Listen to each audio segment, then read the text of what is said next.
Nous allons étudier aujourd'hui les tuyaux d'évacuation et nous les inspecterons avec un endoscope. Il y aura certainement quelque chose d'intéressant ici aussi. Comme il est collé au mur, quelque chose est sûrement tombé dedans. Voyons voir. Dans cette vidéo, nous vous montrerons comment. Bienvenue chez PCE Instruments, votre fournisseur d'instruments de mesure et de contrôle pour l'industrie, l'artisanat et la recherche. PCE, Professional Calibrated Equipment. Hallo zusammen. Bienvenue. Dans cette vidéo, nous vous présentons le vidéoendoscope PCE VE380N de PCE Instruments. Il est livré monté comme vous le voyez ici, l'appareil portable et une bonne mallette de transport.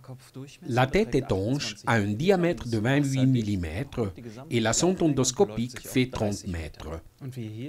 Vous avez aussi la possibilité de voir sur un écran combien de mètres de sonde ont été déroulés du tambour. Simplement en appuyant sur la touche rouge, l'appareil se met en route. L'écran s'allume et la caméra s'active immédiatement. Comme vous pouvez le constater, il est équipé de plusieurs LED pour éclairer les zones sombres. Les 8 LED donnent un bon éclairage.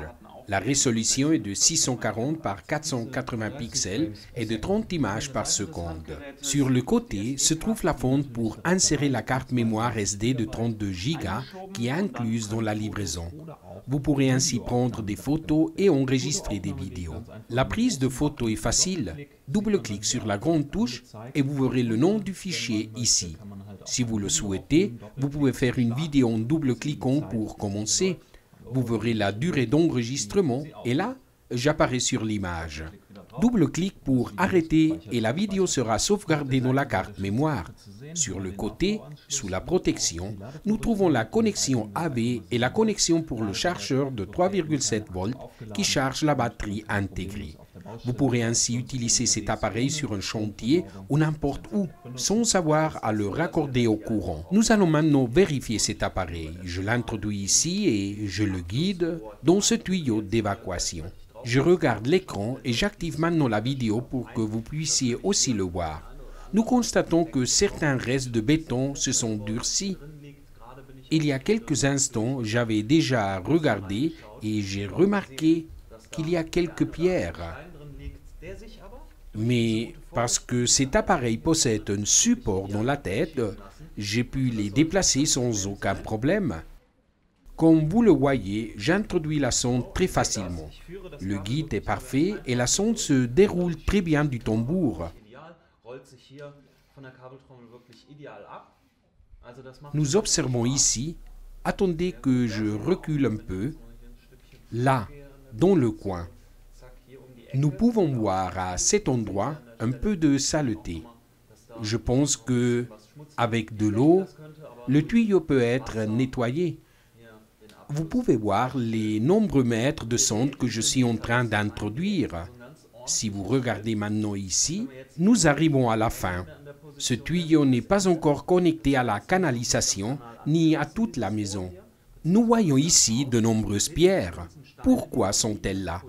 Parce que j'ai analysé précédemment tous les tuyaux et ils savaient toutes des choses dedans. Mais ça ne devrait pas être le cas. Sortir la sonde est aussi simple. Nous prenons le tambour et nous le faisons tourner pour enrouler la sonde. Pour cela, je l'aide, ce qui facilite le processus. Ce n'est là qu'une suggestion. Il faut bien sûr prendre en compte les angles et les coins qu'il y a. Il faudra parfois reculer un peu et avancer ensuite. Mais comme vous le voyez, cela fonctionne plutôt bien. Et juste à ce point, ce n'est plus aussi simple. Là, je dois aller vers le haut et vers le bas. Et voilà, la tête se libère et nous continuons à enrouler. Vraiment un bon appareil. La sonde endoscopique est géniale. Elle fonctionne très bien. En fonction du type d'inspection qu'il faut faire et qui, dans mon cas, est lié à la construction d'une maison, il est parfait pour effectuer un contrôle. Et maintenant, la tête sort enfin. Vous voyez ici un autre tuyau que j'ai inspecté. Nous trouvons ici une grande pierre. C'est un problème. Mais grâce à l'étoile de centrage que je vous ai montré au début de la vidéo, il est possible de pousser facilement la pierre puisque la sonde est suffisamment rigide. Vous avez remarqué que lorsque j'ai terminé, j'ai rangé tout l'équipement dans cette mallette de transport. Il s'agit du résumé du PCE VE 380N. Si vous avez aimé, appuyez sur j'aime. Merci et à bientôt. Bis zum nächsten und ciao. Découvrez et commandez nos instruments de mesure sur notre site www.pce-instrument.com.